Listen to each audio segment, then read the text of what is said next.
కోహ్లీకి కొత్త కెప్టెన్ వచ్చేశాడు. ఆర్సీబీ కొత్త సారథిగా రజత్ పటీదార్. గత సీజన్ వరకు కెప్టెన్ గా ఉన్న ఫాఫ్ డుప్లెసిస్ ఆర్సీబీ పగ్గాలు తిరిగి కోహ్లీ చేపడతారని జోరుగా ప్రచారం.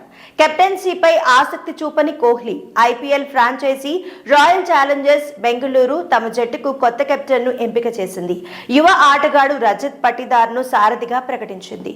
దీంతో వచ్చే సీజన్ లో ఆర్సీబీ కొత్త కెప్టెన్ తో బరిలోకి దిగనుంది. గత సీజన్ వరకు కెప్టెన్ గా ఉన్న దక్షిణాఫ్రికా స్టార్ ప్లేయర్ ఫాఫ్ డుప్లెసిస్ ను ఈసారి వేలంలో బెంగళూరు వదిలేసిన విషయం తెలిసిందే.